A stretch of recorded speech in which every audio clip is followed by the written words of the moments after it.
ప్రపంచంలో అన్యాయం జరుగుతోంది. అందుకే అశాంతి అలుముకుంది.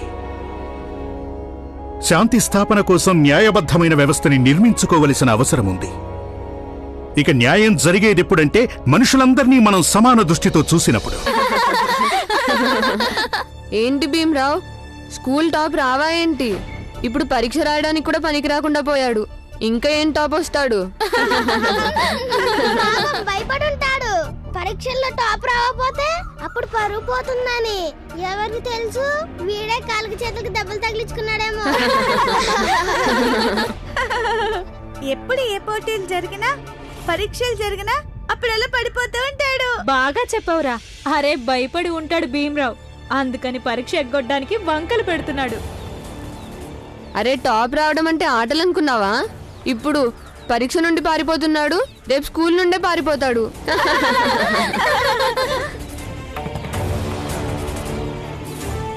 టాప్ రావాలని కలలు కంటాం, రెండు వేరు వేరు విషయాలు. బాగా చెప్పావు బాబు. వాడికి పెద్ద పెద్ద మాటలు మాట్లాడడమే తెలుసు. ఇక వీడి పని అయిపోయినట్టే. అంతేకాదు బాబు, చదువు అనేది వీడి రక్తంలోనే ఉంది. వాడి పెద్దన్న వాడు ఏం చేస్తాడు? మేళం వాయిస్తాడంట. మేళం.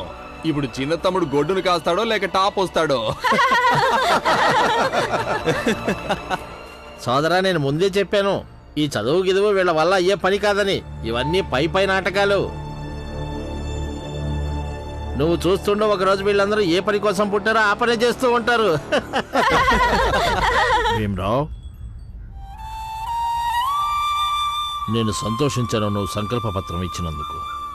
నువ్వు అందరిలాగా కాదనుకున్నాను, అందరికంటే భిన్నం అనుకున్నాను. కానీ నా ఊహ తప్పు.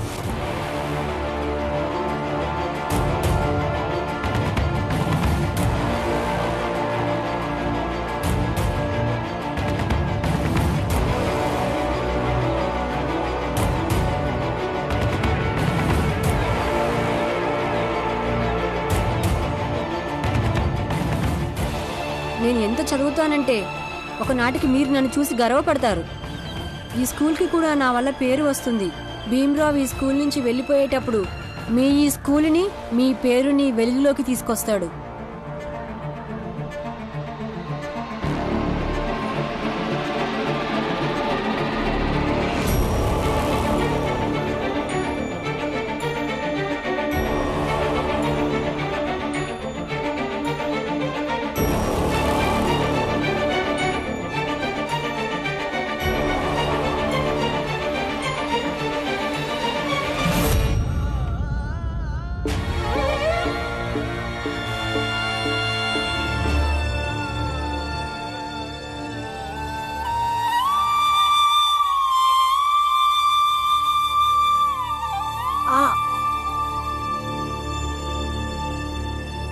నాన్నా, నాన్నా. ఏమైంది భీమ్? ఏమైంది? నాన్నా, నాన్నా, ఏదైనా ఉపాయం ఉండొచ్చుగా? నేను రేపు స్కూల్కి వెళ్ళి పరీక్ష రాసేటట్టుగా. నేను ఓడిపోదలుచుకోలేదు, పైగా చదువులు అసలు ఓడిపోలేను. భీమా, ఏం ఆలోచిస్తుంటావు నువ్వు? పడుకో బాబు, నొప్పిగా ఉందిగా, పడుకో. లేచి నిలబడు. ఏమంటున్నారు? ఎలా నిలబడతాడు వీడు? నేను చెప్తున్నానుగా, లేచి నిలబడు.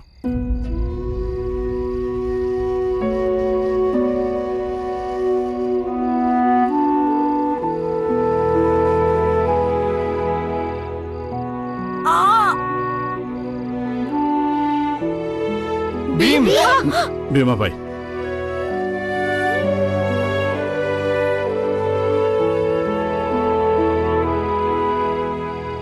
నిలబడి నాన్న.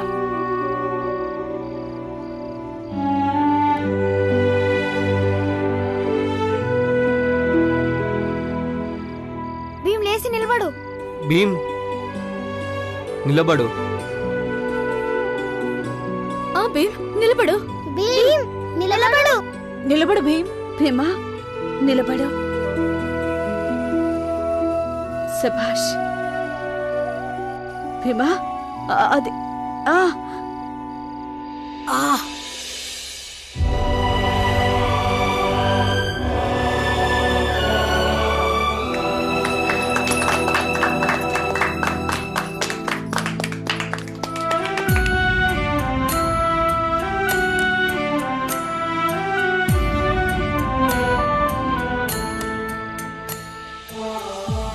ఏం చేస్తున్నారు మీరు? ఎక్కడికి తీసుకెళ్తున్నారు వాడిని?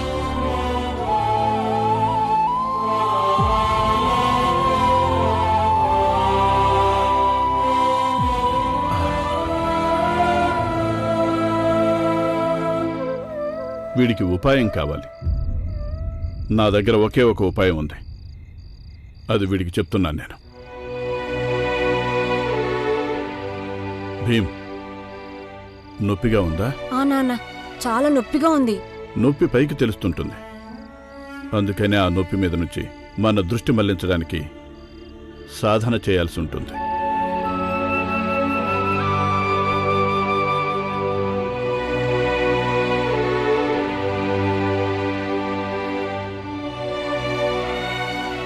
భీమ్, నువ్వు చంద్రుడు చకోరపక్షి కథ వినే ఉంటావుగా? చంద్రుడు ఉదయించినప్పుడు చకోరపక్షి చంద్రుణ్ణి రాత్రంతా దృష్టి లగ్నం చేసి చూస్తుంది. అప్పుడు చకోరపక్షికి ఏది పట్టించుకోదు. ఎంత చలిగా ఉందని గాని, లేక ఎంత గాలి వీస్తుందని గాని. మనకు పాటలు తొందరగా గుర్తుంటాయి, కంఠస్థం అయిపోతాయి. కానీ పుస్తకాల్లో రాసిన విషయాలు జ్ఞాపకం చేసుకోవడానికి మనకు సమయం పడుతుంది. ఎందుకంటే పాటలు పాడే సమయంలో మన ధ్యాస ఎక్కువగా కేంద్రీకృతమై ఉంటుంది. ఏమైనా అర్థమైందా? లేదు నాన్న, అస్సలు అర్థం కాలేదు. అర్థం చేసుకోవడానికి ప్రయత్నించు. ఈ చేతిని నేను చాకుతో కోసుకున్నాను. ఒకవేళ నా మైండ్ ఈ చేతి మీద ధ్యాస పెట్టకపోతే అప్పుడు నాకు నొప్పి అవుతున్న అనుభూతి కలగదు. అంత సులభం కాదనుకో భీమ్. అలానే కష్టం కూడా కాదు, సంభవమే. నీ విషయంలో కూడా ఎన్నోసార్లు ఇలా జరిగింది. చదువుకునేటప్పుడు నువ్వు ఎంత ఏకాగ్రత పెట్టి చదువుతావంటే మీ అమ్మ ఎప్పుడు వచ్చింది, ఎప్పుడు వెళ్ళింది ఏదీ గమనించవు నువ్వు. వైద్యుడు ఇచ్చినటువంటి ఏ మందైనా సరే రేపు ఉదయం దాకా నీ నొప్పిని తగ్గించలేదు. దాని మీద నుంచి దృష్టి మళ్లించగలిగితే నేను నిన్ను స్కూల్కి తీసుకెళ్తాను.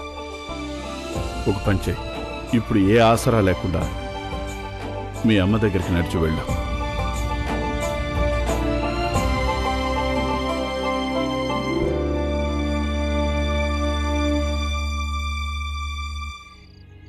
నీకు నువ్వుగా.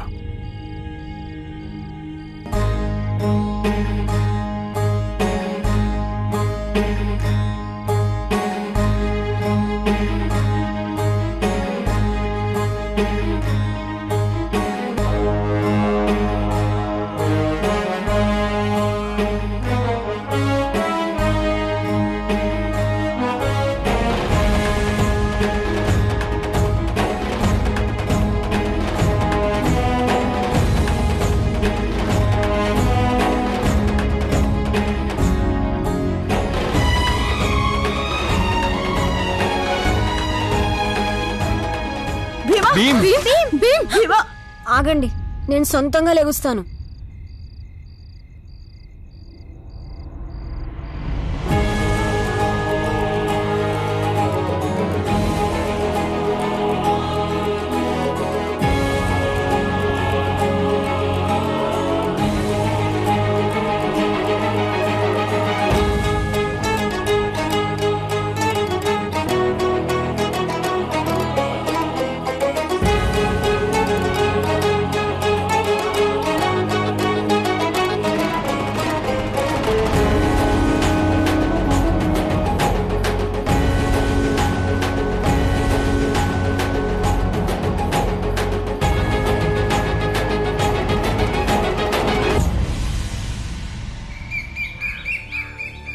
మాస్టర్ గారు, సారీ మీ సెలవుని మధ్యలో రద్దు చేసి తిరిగి జాయిన్ అవ్వమని చెప్పాల్సి వచ్చింది.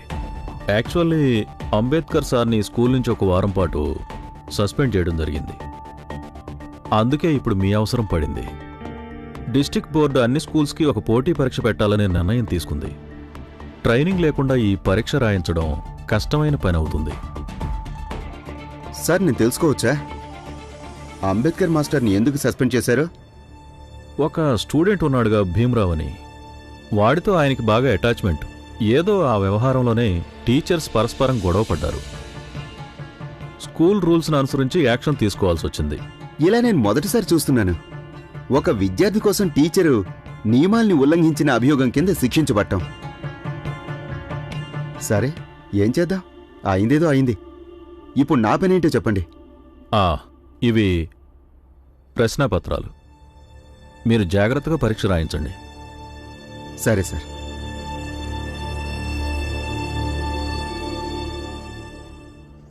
అరే, భీమరావు రాలేదేంటి? పరీక్షలో టాప్ వస్తానన్నాడు కదా వాడు. అరే, కాళ్ళు చేతులు విరగొట్టుకున్నాడు, ఇంకెక్కడ వస్తాడు? నమస్కారం పిల్లలు, నమస్కారం. ఎవరికి కాలు చేయి విరిగింది? మాస్టర్ గారు వాడికే. మనం ఎవరిని అంటుకుంటే అపవిత్రం అయిపోతామో వాడే. భీమరావు మాస్టర్ గారు వాడికే. వైస్ ప్రిన్సిపల్ గారు కూడా ఇప్పుడు భీమరావు పేరే చెప్పారు. నాకిప్పుడు వైస్ ప్రిన్సిపల్ గారు కూడా చెప్పారు, అంబేద్కర్ మాస్టర్ గారికి భీమరావు అంటే బాగా ఇష్టమటగా. అతనికి భీమరావు అంటే అంత ఇష్టం ఎందుకు? చదువులో బాగా చురుకవాడు. చురుకులేదు గిరుకులేదు మాస్టర్ గారు. ఏదో తీయగా మాట్లాడుతూ ఉంటాడు. ఇంకా మాస్టర్ గారిని పొగుడుతూ ఉంటాడు. అందుకే మాస్టర్ గారికి వాడంటే బాగా నమ్మకం. ఎప్పుడు అంటూ ఉంటారు వాడు చాలా గొప్పవాడవుతాడని. అలా ఏం జరగదు. ఇప్పుడు చూడండి, చిన్న దెబ్బ తగిలిందో లేదో ఇంట్లో కూర్చున్నాడు. ఇప్పుడంతా తుస్సుమంది.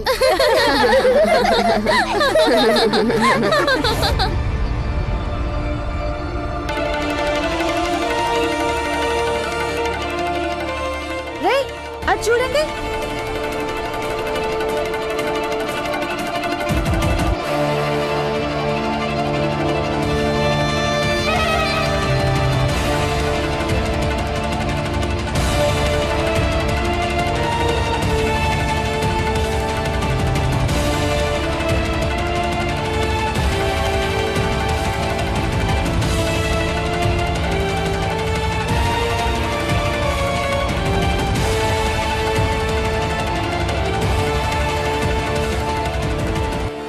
ఏంటి, వీడేనా భీమరావు? వీడు భీమరావే అయ్యుంటాడు. నాన్న, నేను నా తరగతిలోకి వెళ్ళనా? నమస్కారం మాస్టర్ గారు. నమస్తే. వీడికి దెబ్బ తగిలిందండి. పరీక్ష ఉందిగా, అందుకే నేనే స్వయంగా తీసుకొచ్చాను. అక్కడ కూర్చోబెట్టు. ధన్యవాదాలండి. మిగతా వాళ్ళు కూర్చోండి.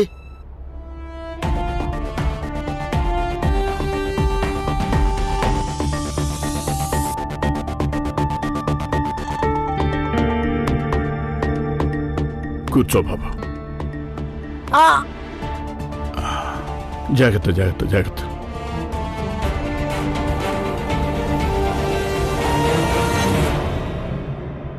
బాబు, నేను వెళ్ళి బయట నిలబడతాను. నువ్వు ఇప్పుడు ఏకాగ్రతగా పరీక్ష రాయి.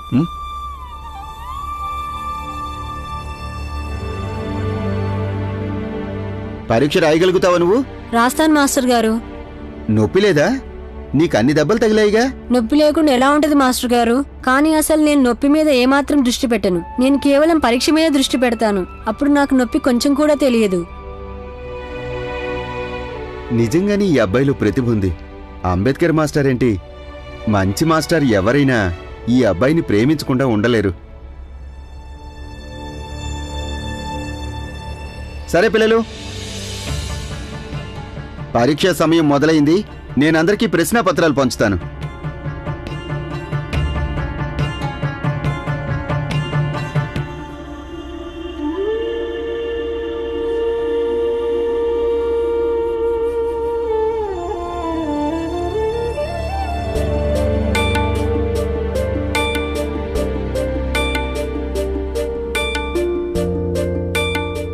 భీమ్, ఇక పెన్సిల్ చూడు. భీమ్, నాకు కూడా కొంచెం చెప్తా ఉండు. నేను పాస్ అవుతాను. నేను ఫెయిల్ అయ్యానంటే అప్పుడు నీ పరువే పోతుంది. భీమ్, ఒకరితో ఒకరు మాట్లాడుకోవద్దు. పిల్లలు, ఇక మీ ప్రశ్నాపత్రాలు రాయటం మొదలు పెట్టండి.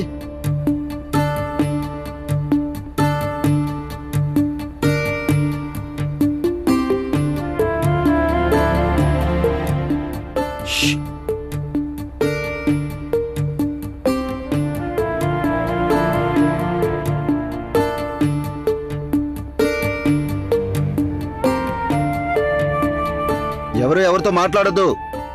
అందరూ మీ ప్రశ్నపత్రాలు రాసుకోండి.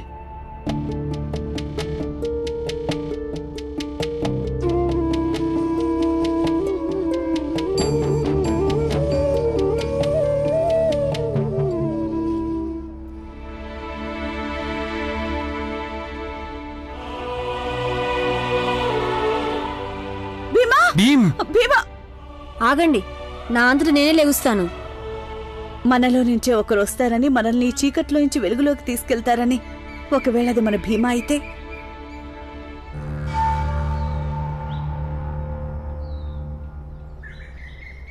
నమస్తే సార్.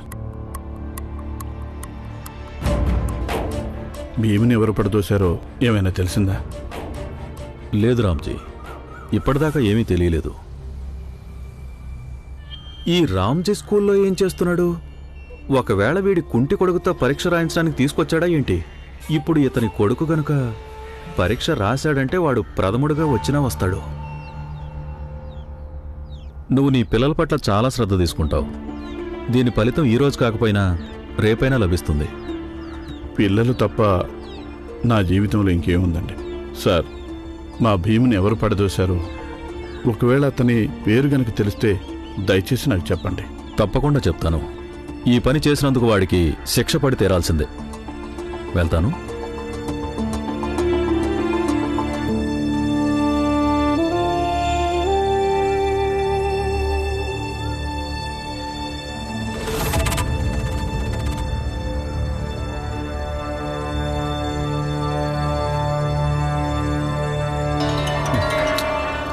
కొంచెం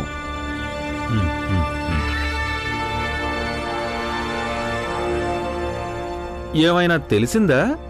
భీమ్ని కిందకు తోసిందెవరు? లేదు.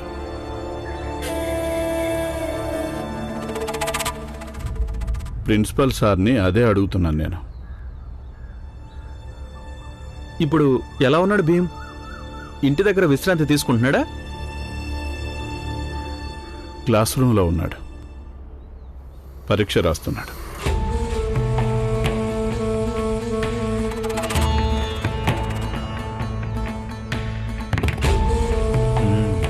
గట్టి పిండమే.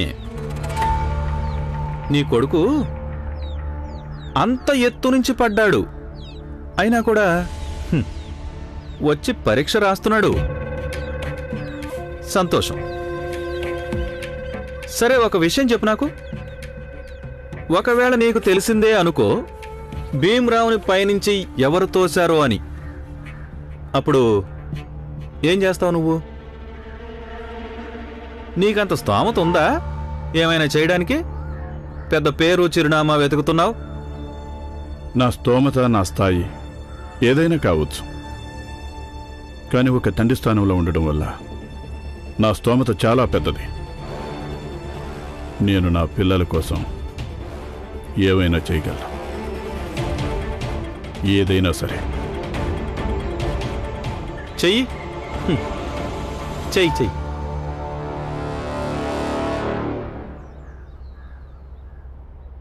ఆగాగు. ఒక్కడవే వచ్చావా? రామ్జీ రాలేదా? ఇలా పని చేస్తే ఎలా కుదురుతుంది చెప్పు? నువ్వు ఒక పని చెయ్యి, వెళ్ళి అతనికి చెప్పు ఇక పనిలోకి రావాల్సిన అవసరం లేదని. అలాగే షౌకర్ గారు, చెప్తానులేండి. పాపం అదృష్టం అతన్ని వెక్కిరించినప్పుడు ఇలాంటి ఫలితాలే అనుభవించాలి. అదృష్టం వెక్కిరించలేదు, అతను పని దొంగ. పని చేయకపోతే అదృష్టం ఏం చేస్తుంది? లేదు షౌకరు, రామ్జీ ఇళ్ళకి ఆరోగ్యం అంత బాగుండదు. పాపం ఇంట్లో ఒక్కడే అన్ని పనులు చేసుకుంటాడు. వంట పని మొదలుకొని బట్టలు ఉతకడం దాకా అన్నీ తనే చెయ్యాలి. పాపం వాళ్ళ అబ్బాయికి దెబ్బ తగిలితే తనే వైద్యం చేశాడు. పిల్లాన్నెత్తుకుని పరీక్షలు రాయించడానికి తనే తీసుకెళ్లాడు. షౌకారు తన పిల్లలు చాలా మంచివాళ్లు. ఎలాగంటారా, వాళ్ళ చిన్నబ్బాయికి దెబ్బలు తగిలినా కూడా పరీక్షలు రాయడానికి బడికెళ్లాడండి. కానీ షౌకారు గారు, రామ్జీ పిల్లలు ఎంత గొప్పోళ్ళంటే అతని జాతకాన్నే మార్చేస్తారు. అసలు ఒక మాట చెప్పు, రామ్జీ భార్య ఎప్పుడూ జబ్బు పడుతుందా? అవును షౌకారు. రామ్జీనే తన పిల్లల్ని పెంచుతాడా? అవును షౌకారు. అయినప్పటికీ అతని పిల్లలు చదువులో అంత తెలివైన వాళ్ళు, చురుకైన వాళ్ళ? అవును షౌకారు, అతను చాలా మంచి తండ్రి. అతని పిల్లలు వజ్రాలండి, వజ్రాలు.